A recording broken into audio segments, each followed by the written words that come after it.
In today's episode, we have Oscar Garcia with us, and he's going to talk about how you can use automation and sales funnels to scale your online course business. You will also get to hear the importance of split testing to refine your marketing, why you should use surveys to find out what your audience wants, and how virtual workshops can help you understand your market while growing your company. And now, on with the show. Welcome to the Online Course Igniter podcast, where you'll hear from successful course creators and how they were able to turn their passion into a thriving online business empire. Hey everyone, thank you for listening to the podcast today. I am happy that you are here with us, and I'm also happy to have our guest today, Oscar Garcia, who is an expert in marketing and has worked with many clients to help them scale and grow their online courses. And so there's a lot of great information he's going to provide us with today, and I'm excited to dive right into this topic. So how are you doing today, Oscar? I'm good, Jeremy. Thank you so much for having me, man. I'm going to be having such a blast here today. Yeah, glad to have you on. I always like to do research on the people who I'm interviewing, and I was checking out your website earlier today, and website looks great. Looks like you're doing a lot of really great things. Love your thumbnails for your content in your video. They made me chuckle a little bit. So I always like to see people's, personalities injected into their content. And so looks like you just really have a wealth of knowledge and have fun with it, which I think is important, right? I think so. I mean, if you're going to have a business, you might as well have one that is a little fun to have and can feel the lifestyle you kind of want to have, Yeah, definitely. I agree. I mean, if you're not enjoying the process, then what's the point of it? So let's go ahead and dive right in. I would just like to hear a little bit about you and your business. So if you could just take a minute or two and kind of give us a little history about, what were you doing before you got into online business and marketing? And then what brought you into this world? Yeah. So before marketing, I used to work for Macy's in their executive development program right out of school. And, it was kind of like a 2-year rotational program where they put you to different divisions in the business so you can kind of learn from a leadership standpoint. And one division was the Macy's.com. So actually looking at the website, seeing what was happening, what wasn't happening, and what you could do to improve. And then the second rotation was credit operations. So how does credit actually work? And so long story short, after doing that for about 2.5 years, I had a great time with amazing people, loved my teams. I hated the job. And I knew that essentially if I wanted to provide for my family and take care of, my mom and my dad and any potential, future kids I might want to have, I knew I couldn't do it working at a 9 to 5. So despite the salary, despite the benefits. So I decided to pull out my 401k and I was like, all right, let's go start a business. Thankfully, in my school days, I had befriended someone who wanted to start a business. He just didn't have the time or the know-how. And I asked him if I could move in with him. He gave me his extra spare bedroom. And then 8 months later, we had a 6-figure business selling online soccer training programs. So from there, I kind of started attracting more clients who were all in different areas of business, home care, health, wellness, finance, all that kind of stuff. And then I've been helping them kind of build funnels and sell essentially courses because everyone kind of wants to turn their knowledge into income, right? And make kind of like this passive profit kind of model. And so I've helped do that. And now I'm just someone who kind of understands the process of attracting cold traffic and turning them into a customer through sales funnels and leveraging really like the power of like systems and online marketing and automations to give not only your market better solutions to their problems, but also helping you have a business where you don't have to be focused on it 24/7. You can essentially run it by emailing once a day to your email list and you're good to go. Awesome. Very cool. Yeah, I love this topic. Obviously I'm in the online space talking about, also trying to help people take their knowledge and passions and turn those into online courses, online education and e-learning so that they can build that kind of more passive model where they're not having to clock into, a 9 to 5 job every day of their life at a job that they don't like. And I think that's what brings a lot of us into this world. I mean, that's what I was doing was I was working at a job that I didn't want to be at, and look for ways around that. So this is great. I think it'll be really fun to talk about some of these different topics that you mentioned, turning cold traffic into customers, using funnels, using automations. Before we get into that though, I do want to go back for a moment and I want you to think about when you moved in with your buddy and you were living with him, and you said, in 8 months you had built this six-figure business. I would say that that's not always typical for new entrepreneurs to come out of the gates and build that success right away. So can you tell me, like, what was it that attributed to that success? Obviously, y'all had to have made some right decisions along the way. So what were you doing to help out with this business? I love how it comes off as like making right decisions. We made a lot of mistakes, man. We were definitely failing forward. We were just, busting our heads through walls. I left the 9 to 5 to work, essentially 80 hours a day kind of thing, especially in the first couple of months. And that was just relearning what marketing actually was because, I went to school to get a degree in marketing and, I supported my way through school doing like search engine optimization, building websites for people, but I never really knew marketing. Like I had no idea what a sales funnel was until after the fact. And then so, I kind of did what everyone else does, and they just open up Google and they type in like, how to make money online. And then the whole idea of like affiliate marketing, drop shipping, and like sales funnels came into play. And I kind of just started diving deep into it. And then, of course, it's really hard to build a business these days without hearing the name ClickFunnels. And so I read one of his books, The .com Secrets, that kind of really explained what a funnel was. And I was like, okay, this is really eye opening, and I can kind of see how it works. And then I kind of started to see everything as a sales funnel, like going to a mall, right? Like just people walking around in front of a store, that's traffic. The people going in, that's a conversion kind of thing. And so I was like, okay, this is something that happens everywhere. So if they can do it, why can't I? Kind of mentality. And I remember the first landing page I built, and this is kind of the secret to success here. The first landing page that I built was probably converting at about 3 to 5% the first time. And if anyone knows anything, you at least want to be somewhere between 20 to 25% minimum if you're offering for something for free. But I was stuck at 3 to 5%, and I probably did about 93 different split test variations before I actually maintained a 30% conversion rate. And the only thing I changed was one word on the landing page. And mind you, I had done I changed the color, I changed the layout, I changed the words, all this other kind of stuff. And it was really just one word that I needed to add to my landing page that really boosted conversion rates. And it achieved 30, but then it went high as like 75% from cold traffic. And a big reason why I got that word was just by interviewing my market and surveying them constantly. Because even though we didn't have like such rapid success right out the gate, it was a lot of hit and misses. We would run ads, we would lose money. We would build up this landing page, make it look really great. I thought it looked amazing, and it would convert terribly, right? And so you kind of have this conversation with yourself. It's like, okay, is it time to quit? Should I try something else? Like my 401k only lasts 3 months, so what are we going to do here? So I need to go work for Uber. But no, thankfully, we were able to generate some sales, and through those sales that were coming in, even though they were very slow, I would survey them through like automated surveys, or I'd get on the phone with them and just ask them questions, and then just really kind of figure out, what the problem in that market actually is. And once I got it from their own words and put that into the landing page, everything else started to work. The landing page started to work. And then what we were doing at the time was, here's a free offer, and then here's what we call like a quick 30-day online course for like $27. So some people might call this like a tripwire offer. I like to call it a low ticket offer, but something that's essentially no brainer. And by just having that one step after the opt-in process, I mean, we were able to start paying for our leads. And so we essentially were building our list for free and then making sales on the back end. And then that's what quickly, allowed us to scale. So it was a lot of beating our heads against the wall, interviewing our people for 6 to 7 months. And then once we figured that out, oh man, then it was like the floodgates were open. That's awesome. In the past couple minutes, you have dropped a lot of information here. So I'm gonna go back and I'm gonna go through these things one by one, because I felt like it, if someone goes back and listens to all the things you just mentioned, you really did just give us a lot of value just in that one little phrase.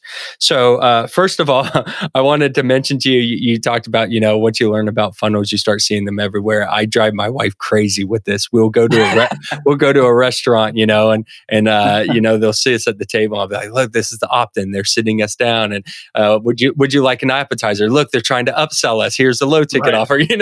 So I agree with that 100%. I appreciate you saying that it wasn't always chocolate and roses in the beginning, that it just wasn't easygoing, that you were working hard, you were actively working on this business 80 hours a day, you were making mistakes, and you were learning and sticking with it. I feel like in the entrepreneurial space, people have this idea that you are going to do what you did, come out of the gates running, have a lot of success, have 6 7 figures in your first year, and have this passive lifestyle and drink cocktails on the beaches. And it's not like that. It's going to take work, it's going to take dedication, there's going to be mistakes, you're going to have to figure things out. But if you get through that and you do figure those mistakes out and you refine and get better over time, there is a light at the end of the tunnel. There is success on the other side of that. So I just want to say I appreciate you being open and honest with us about that, because I think it's important for people to hear. Yeah, no, 100%, man. It's just like, don't get me wrong. I learned a lot from ClickFunnels, but the whole idea of like the one funnel away, right? Yeah, it's true. One funnel can change your life, but it's not as simple as just like, okay, well, let me add these 4 steps in my business and I'm done. It's there. It's constant work. It's constant optimization. It's constant tweaking, and I just think a lot of people need to kind of open their eyes and really see, like, okay, if you have a business, man, like you're gonna have to work for it. Like it's your baby, and you spend so much time trying to figure out what's the right strategy, what's the right tool, what's the right X, Y, and Z. But then you don't spend enough time into committing to actually figuring out what's going to move your business forward. And I think that's a big mistake that many entrepreneurs make, especially early on. It's like, figure out a strategy, stick to it, but then commit, go all in until you start getting like results. Yeah, you're one funnel away from the success that you're looking for, but it might take 100 funnels to get there.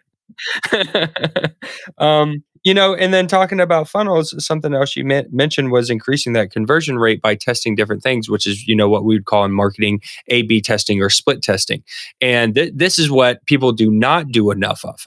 With the people that I've talked to and the clients that I've had in the past, they expect you to write the perfect copy and throw it on a landing page and assume that that's going to start generating sales and conversions right away. And that's not the case. You get better by refining, you get better by testing. Like you said, you were testing colors, you were testing different fonts, or you were testing different titles or descriptions like images. You want to do that. You want to take your sales page and say, what's my conversion rate over time? And if I change it out to this image, or I change out the color of this button, does that increase or decrease a conversion rate? So I think it's really cool that you talk about that, because not a lot of people mention that. And I do feel like that's pretty important. The best companies in the world, like take a look at Agora Financial. If you don't know about them, look them up. They're constantly doing A/B split tests left and right. I mean, your Facebook account, like how many times have you tried to follow along on a Facebook, like how to set up a Facebook ads, and your account looks completely different than what you see on video? I mean, the biggest companies in the world are doing it. So there's no reason why you shouldn't be doing it either. Yeah, for sure. And then the final point, which I think kind of goes back to that too, is the split testing and the A B testing is trying to figure out what your market is responding to. And you tied this in by saying, you found a word through your market, through your audience, that helped when you were doing the testing make all the difference in the world. And I feel like this is the most important thing of everything that you said. And probably the thing that I talk about the most is it always comes back to the audience. It always comes back to the customer. And what are they struggling with? What are their goals or desires or beliefs, and how do they talk? And then how can we get into the minds of them and serve them the information that we're trying to give to them? And so you talked about, you are interviewing people, you're talking to them, you're giving them surveys. I think that's so brilliant, because I don't think until someone does that and they truly understand, we're experts, especially in the online course world. Like, I'm an expert at guitar playing, I'm an expert at programming, and we know the information, but we don't really understand the audience. We don't really understand the marketing for that audience until you really dive in and you have these conversations. So getting on calls with people, surveying, asking questions, I feel that's probably one of the most important things that you can do for the success of your business. Would you agree with that?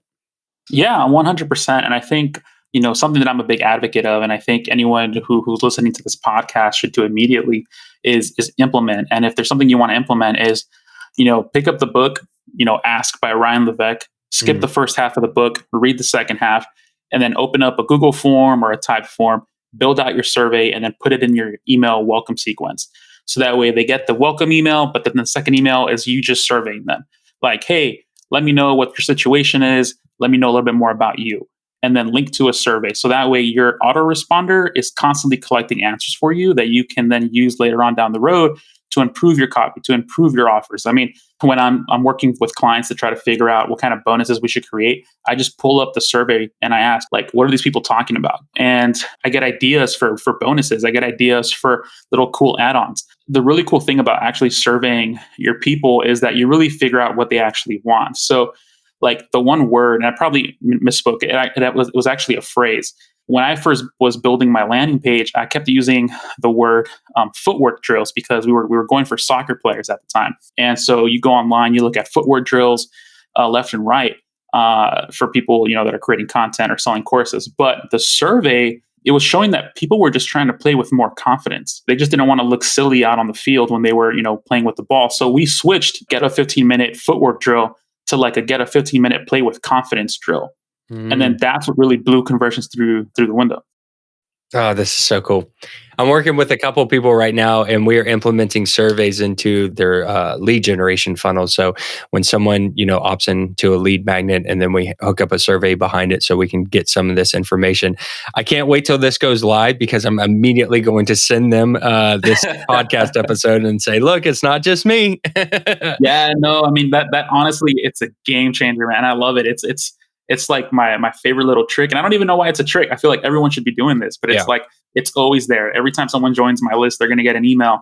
Hey, tell me a little bit more about your situation, and I'm asking specific questions like, what's your biggest challenge when it comes to X, Y, Z? Yeah, I love analogies, and I love using the food analogy because I feel like we can all relate to good food and good restaurants. But I always say it's like you go out and you want to create a restaurant, and you spend all this time and money into the building, the utilities, putting your staff together, making the food and the menu and all these things. But you never once go out to ask the neighborhood what it is that they would like to eat. If you were to do that, you would have a successful business because you would go out and ask them, and they would tell you exactly what they want. And then you make that menu around that. And you know that you're going to have a winner because the people have told you what they are expecting. I mean, we see this in software development when people make beta programs, and now people are doing beta online courses. You're not just going out and building the thing right away, but you are asking your audience what it is that they are interested in. So just going off of that topic, is a beta program or a pilot program for online courses anything that you have seen work before, or anything that you've done in the past? Yeah, I mean, in fact, I love selling programs before you actually create them.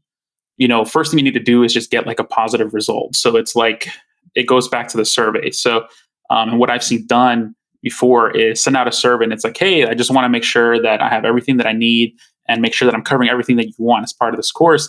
And if you give me your response, I'm gonna give you this course for free.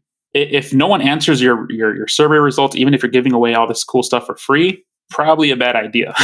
you Mm-hmm. know, Yeah. but if you get some really good responses, you're going to get responses from people who are actively looking for your course, right? So now you have data. Now you can compile that. Now you can kind of see what's happening and make better strategic decisions on how you want to position and sell your course. So then, once you have that data, I've collected surveys from people. I put together this course. I had some really cool add-ons on here. How about you go ahead and get inside this beta course right now? Let me know what you think. So now you're kind of going into like phase 2 of testing your course. Once you've got the survey data, once you got the beta testers in there, now you're actually ready for what I would call like your actual first real live launch. And at that point, you pretty much kind of understand how people are using your course, what they like, what they don't like, but more importantly, the language that they're using to communicate your course, whether they find it valuable or not. And that's kind of the simple 3-step strategy that I've used time and time again. Very cool. Yeah, I love that. And I'm going to ask you a question I get quite often, and just hear what your response is. One of the main concerns when I present this to someone is they say, why would someone pay for something that hasn't been created already? For the promise of new hope and new opportunity. So when we're selling something, it's really important that we position something as being different. Being different and having some kind of differentiator is key to success. Whenever you provide something that's different, it creates a new hope, a new opportunity for your prospective market to think, oh, you know what? This sounds really cool. This sounds really interesting. I kind of want to try this out. And so that idea of new, that idea of promise, that idea of being like an insider, of being a part of something, of being a part of a community, so to speak, is what's going to drive some people to take interaction. And of course, I'm not saying that like when you do that, let's say you post that today on your Facebook newsfeed, you're going to get thousands of people to join in. No, you might only get one or two, but it's a start. It's a start as opposed to creating, let's say 8 modules with 4 videos in each, right? And then creating all this effort, signing up for all this tech, launching it, and then getting nothing. You just want to make sure that you are going to be getting a return on your time, your energy, your effort, and also any kind of money that you're investing. But as far as anyone signing up before something gets launched, people do it day in and day out, every single day. They love being part of community. And if you don't believe me, take a look at the video game world. That whole space was literally built on betas. Okay. And the most successful games, Fortnite was a game that came from beta, and it started with the freemium. So it was free, and then they charge you for other things to play up. And I think at some point was making like $3 million a day. Yeah. Don't quote me on that, but it was something crazy. But it just goes to show that like, it's just a matter of creating a community and having a really strong promise. And if you can do that for yourself and with your course, you're going to be able to find the success. Of course, as long as you're willing to put in the hard work for it. Are you struggling to create your first online course? Do you have an idea for a course topic, but don't know how to get started? It can be hard trying to figure out everything that goes into course creation. How do you outline your course? How do you set up the technology to create the content? How do you publish it so that you can begin helping others and making money immediately? We know it can be difficult for first-time course creators. That is why we have designed the Start Your First Course Challenge. Our goal is to help you get that online course published within a couple of weeks. That means that you can get your digital product to market without wasting a bunch of time. We will show you how with the easiest methods possible that we have learned and crafted over the years. You'll learn how to choose a topic, outline your course, script what you want to say, and then record the material. After that, you'll discover how to set up the platform and publish it, all with a simple system that's guaranteed to get you results fast. Beat your procrastination by taking action today. Go to startyourfirstcourse.com now to sign up. That's startyourfirstcourse.com. See you in the challenge.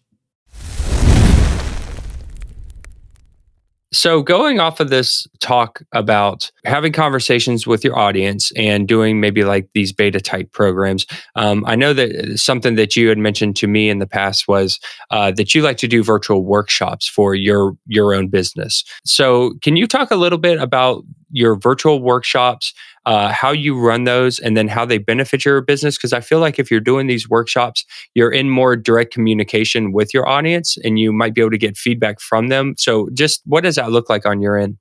Yeah, so on my end, I like doing a virtual workshop. So one that I run continuously is called the 1 Day Funnel Workshop, where we essentially build out an entire low ticket funnel for anyone attending the workshop. And the reason why I prefer doing virtual workshops is because, well, COVID has kind of thrown a wrench into things, right? And so we do get a little bit more interaction when everything is live. And I like being there actually workshopping because I'm not just teaching. I'm like, okay, look, here's the landing page. All right, we're going to spend 15 minutes building out our landing page. Tony, do you have questions? Sarah, do you have questions? Like it's more interactive and kind of everyone learns from each other. And it's really cool to see the different kind of businesses that join up. You might have someone who's selling dog treats versus someone who's selling, holistic meditation music and someone who's selling natural sleeping pills. Like it's just all these different kinds of business, but it's really cool to see how these principles and frameworks kind of all go. So I love the live element of it. And then typically what I do is I record the event and anyone who purchases obviously gets the recordings. And so to be a part of the live event, that's going to come in at a higher price range. So let's say to make it easy, the live workshop is $100. What I could do is once the recordings are done, I can then put that into a course and then sell that, for example, for $50, right? Half off because there isn't the live component with me. There isn't the live Q&A. There isn't the live feedback that they get if they were to join live. So a good way to think about it is the closer they get to you, the closer they get to the expert, the more access they are getting, the more value they're going to be getting, which then justifies the higher price point. Yeah, that makes a lot of sense. Okay, cool. So you tell everyone I'm going to put on this workshop. If you want to join live, it's going to be $100. You're going to be able to come on. We're going to build something right there in front of you. You can ask questions. You have direct access to me. Anything that you struggle with, I'm going to be right there with you to help you out. You record that, and then anyone who attended live gets the re-recording free, I assume, Mhm. automatically. And then Yep. you can now repackage that information up and sell it for a discounted rate just because people aren't getting it live. That's correct. Yeah, correct. And then you can use that evergreen and then, put it into an evergreen funnel and then sell that off. And it's just important to note that, like, again, it's people are paying for the access, right? And so the closer they get to you, the more premium of a rate that you could charge. The reason why I love virtual workshops is because at the end of the day, they walk away with something tangible. And something that has always kind of been true with anyone that I work with to sell courses is speed of results matter. Like, if you can have like your big promise and then have a way of producing that promise even faster, that's generally going to help you out to get higher conversions. So a workshop, we get it done in a day, as opposed to a course that might take them maybe 2, 3 weeks to go through on their own. So you're not only paying for access to the expert to answer your questions and walk away with something tangible, but the speed of results is also there. Yeah, this is really cool. I like this idea. You really got me thinking about some really cool things you could do. So the workshop is done in a day. Typically, how long would you say they last? 5 hours. I typically do them from 11 a.m. to 4 p.m. Eastern. And then, how are you streaming that? Is this just like through Zoom or Facebook, or how are you presenting the information to them? Yeah, so it's super simple, and like it's funny because you'll probably ask me about like my tech stack at some point, and even though I love simplification, my tech stack is a little bit more complicated than most. But when I do my live workshops, it's all done through Zoom. Okay. It's super simple. It's just like, here's the link, come on in. I hit record, and that's pretty much it. But then to deliver my course, I actually don't use like an all-in-one system like Kartra or Kajabi or anything like that. I actually use um, a combination of Buddy Boss with LearnDash mixed into it, and then I use Thrive themes to build out my funnels and everything else. You know, I do sometimes ask people about their tech, but I try not to indulge into it too much because people get stuck in paralysis by analysis. And I really tried to explain to people that listen to, what it is that's being said and implement that however you have to. If you have to implement it through a Facebook Live, you can do it on Zoom, do it that way. If it's, some other way, whatever, if you're still using Skype because you're stuck in the early 2000s, do that. Yeah, yeah. I mean, like tech is just a tool, not a strategy. Okay, cool. Yeah, so this is great. But I think that the reason why I want to ask that question is I feel like this shows people that you don't have to make it complicated. This can be something that can be done very quickly. I mean, you could put together a workshop today and start advertising that to people. And then once you have it recorded, like you said, it's evergreen. This could be a mini course or like a low ticket offer, or it could be maybe even a piece of your course. So let's say that you plan on doing 5 modules in your course. Well, you could do 5 separate workshops and then piece those together into a course. Do you think that would be possible? Yeah, yeah, absolutely. I mean, it's the end result, and how are you going to get them to the end result? If you can eliminate the steps, like if you have a 3 step process rather than like a 16 step process, that's going to be way more attractive, right? And I say process, but it could be modules or whatever. But yeah, there's no reason why you can't, for example, before you create your course, your master course, if you will, do a live workshop and essentially turn those recordings into some kind of mini quick course that you can then sell while you are building your master course. Yeah, I like that because some course subjects are pretty easy and could be little standalone courses by themselves. Some Right. subjects, if you're teaching like graphic design or maybe sewing or quilting, you could have dozens and dozens of mini courses because you could take little Sure. pieces of subjects. And then other courses are a little more involved, and are going to take a little more. Like if I teach online courses, there's a lot that goes into that. There's the creation, the marketing, the tech, the selling. There's a lot. But I'm thinking to myself, you could break these down into little workshops, and by doing so, I might not teach the whole course, but maybe I'm just going to help you script your course or outline your course. And by the end of this 5 hour workshop, you're going to have your whole outline and your script and your slides or whatever completed, ready to go. Yeah, and just to throw a little monkey wrench in there, something that I've done in the past with previous clients is like they do these mini workshops and then they put all of their workshops behind a membership. So now they're getting recurring revenue and giving access to all the mini workshops. So that's another way to add, another different income stream to the business. Yeah, I mean, I think this is just such a really cool idea, especially if you are in a niche that warrants multiple types of courses. Like I said, if you were teaching, graphic design, and 1 month you're going to do a workshop and you're going to teach logos, or you're going to teach a very specific, thing in graphic design, and then the next month you're going to teach another topic. Like you said, you could build a library of these, have them behind a membership wall, and over Mhm. time just keep adding and adding and adding, and people are really going to enjoy that. And then you have the added benefit of what we talked about earlier, which is you're speaking directly with your audience.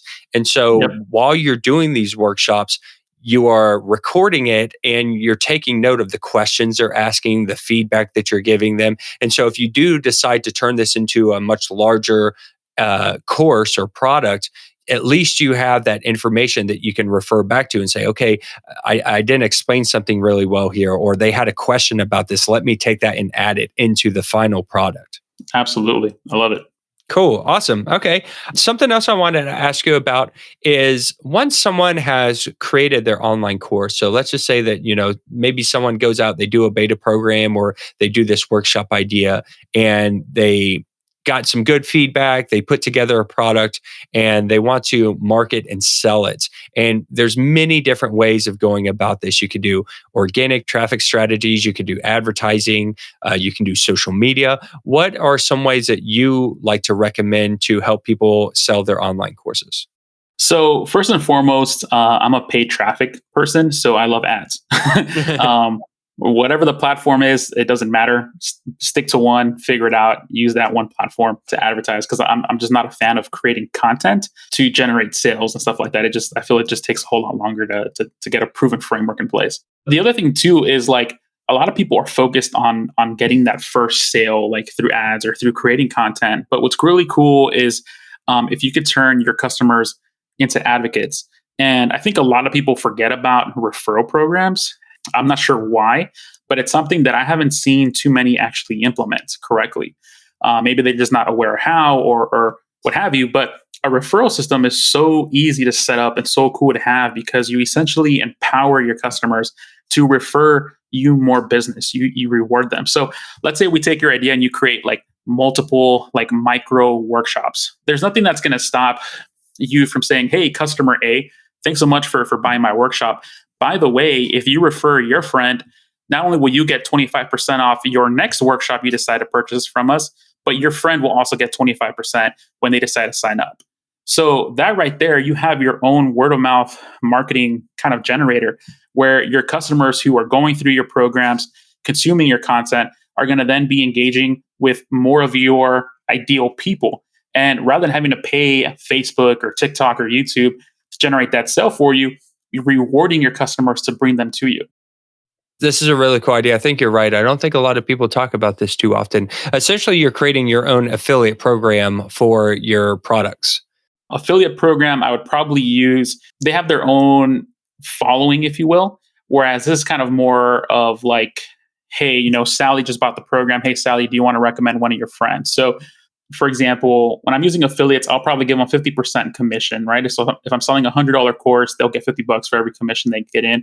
Because my sole purpose for using affiliates is just to kind of like build my email list, if you will. I'm not necessarily using them to make, money on the bottom line. Okay. So with referrals though, it's kind of more of a thing that runs by itself. Whereas affiliates, I have to constantly like train, make sure that they have resources to push my products, have emails to push my products. With a referral program, it's just a matter of like, hey, Susan, for lack of a better example, here's this URL, share it with your friends. If anyone signs up through your link, you get 25% off, or you can get a $100 gift card or what have you. And so more often than not, they're probably going to recommend like, 1 to 5 people, whereas an affiliate might bring you like 100. So there's kind of like a difference there. Okay. Gotcha. Okay. I'm glad you clarified that. That makes a lot of sense. If you did like a membership paywall, do you think maybe you could offer like a month free or something like that would be beneficial? Because you're just trying to get more people in the door, right? Yeah, absolutely. You can offer a month free. In my experience, money talks. Money's Okay. the best motivator. So what I would recommend you doing is like, if you know what it costs you to acquire a customer, let's say you're running ads and it costs you, to sell $100 course, it's costing you $25, then your customer acquisition cost is $25. So essentially it's 25% off. So it wouldn't hurt you to implement a referral program where you're giving away 25% if that's already what it's costing you. Okay, yeah, that makes perfect sense. Very good. Okay, cool. Yeah, this has been some great information. I'm glad that we had you on the podcast today. I know that you are very knowledgeable in the areas of marketing and can really help out. We've talked about a lot of strategies that I think can help out the beginners out there, the people who are just kind of getting going on their journey. But I want to help out the people who are also maybe a little further along the path, who's been doing this for a while, who have a course and they're just trying to scale. So, are there any strategies or advanced techniques that you could talk about that you see working really well right now that maybe some of the more advanced users listening to this podcast could take away? Yeah, it's you're probably not as spending as much as you should be on ads if you are using ads. That's an issue that we had kind of early on, is that we were generating a lot of money. Essentially, we would put $1 in, we would get $4 out, and we're like, wow, this is really great. But at that point, we should have been spending $4, to get essentially $8 back. And I think what ends up happening is whenever someone tries to scale through ads, their numbers tend to go all out of whack, and they kind of tend to lose money. So it's really important that, for example, Facebook, which is the platform that I love to advertise, even in today's world, you kind of have like a 3 campaign approach, where one campaign is aimed at warming up cold traffic. And so this campaign, the sole purpose is to provide value. So you probably have some like how-to videos, you probably have some demonstration videos, you might have some testimonials talking about your product or service, or how great your course is. And that sole purpose is just to get people to get warmed up. And ideally, you're using videos here. And the reason why is because Facebook tracks anybody who watches a video. So campaign 1, warm people up using video, doing demonstrations and how-to videos. Campaign 2 is pretty much retargeting anyone who's watched that video and sending them to your email list. I'm a big fan of building email lists. You don't have to. If you don't want to, you can send them straight to your course. But that whole second campaign, the goal is to redirect them and retarget them to get them onto my email list. And then finally, it's all about plugging up any loopholes within your funnel, within your sales process. So then the third campaign is just a retargeting campaign, where you find out where people are dropping off. Maybe they go to your landing page, they didn't opt in. Maybe they saw your sales page, didn't buy. That third campaign is meant to then redirect them and get them back inside of your sales funnel at whatever point they dropped off. So then that way they can take the next step. Okay, cool. Just to recap, make sure I got this right. So the first campaign is kind of relationship building. We're taking cold leads, we're turning into warm leads and kind of showing them who we are. Second campaign is kind of the driving force of getting them into our email list so we can continue to nurture them and sell them our products. And then the third campaign is a retargeting campaign, just to capture anyone who, hasn't bought or signed up, and to drive them back into our funnels. Is that correct? Yeah, 100%. And then we could go deeper into kind of like the budgeting strategies, but then, we'd be here for like another 3 hours. Yeah, no worries. Well, you know what? If you'll take me up on it, then I would love to have you back in the future, and maybe we can do a more advanced episode and dive deep into some of these strategies. I think it'd be great to have you back on. I just appreciate you coming on today. Time's getting short here, and I have so many more questions I'd love to ask you, but I really do appreciate you coming on the show and sharing this information. We'll make sure that we link up your recommendations for the books that you mentioned in the show notes. But if anyone wanted to find out more about your business and maybe how they can get help from you, where can they do that online? Yeah, absolutely. I don't have anything for free to offer or anything like that, but I do email my list every day, and I like to consider anyways that I drop a lot of value bombs in there daily. So if you'd like to be a part of my email list, just head over to oscarmgarcia.com and just sign up there at the homepage, or connect with me on Instagram at marketingwithomg. And those are pretty much the only 2 ways. I like to keep my business simple, but at the same time, help you create a business that fuels your lifestyle. So let's do it. Perfect. Yeah, let's do it for sure. Oscar, thank you so much for your time today. We love having you on the show, and I just look forward to your continued success in the future. Thank you, Jeremy. Really appreciate you having me, and thank you to all the listeners. Thank you so much for joining us today, Oscar. You can find out more about him and his business by visiting oscarmgarcia.com. Or you can get the show notes of this episode along with links and resources by visiting onlinecourseigniter.com/82. Pay attention to what your audience really wants, and you will see major success. Thank you for tuning in to the Online Course Igniter podcast. Make sure you subscribe wherever you're listening so that you don't miss an episode. If you would like to learn more marketing strategies and how to sell your online course, then also check out our free community where we share tips, tricks, and tutorials at onlinecourseigniter.com/community.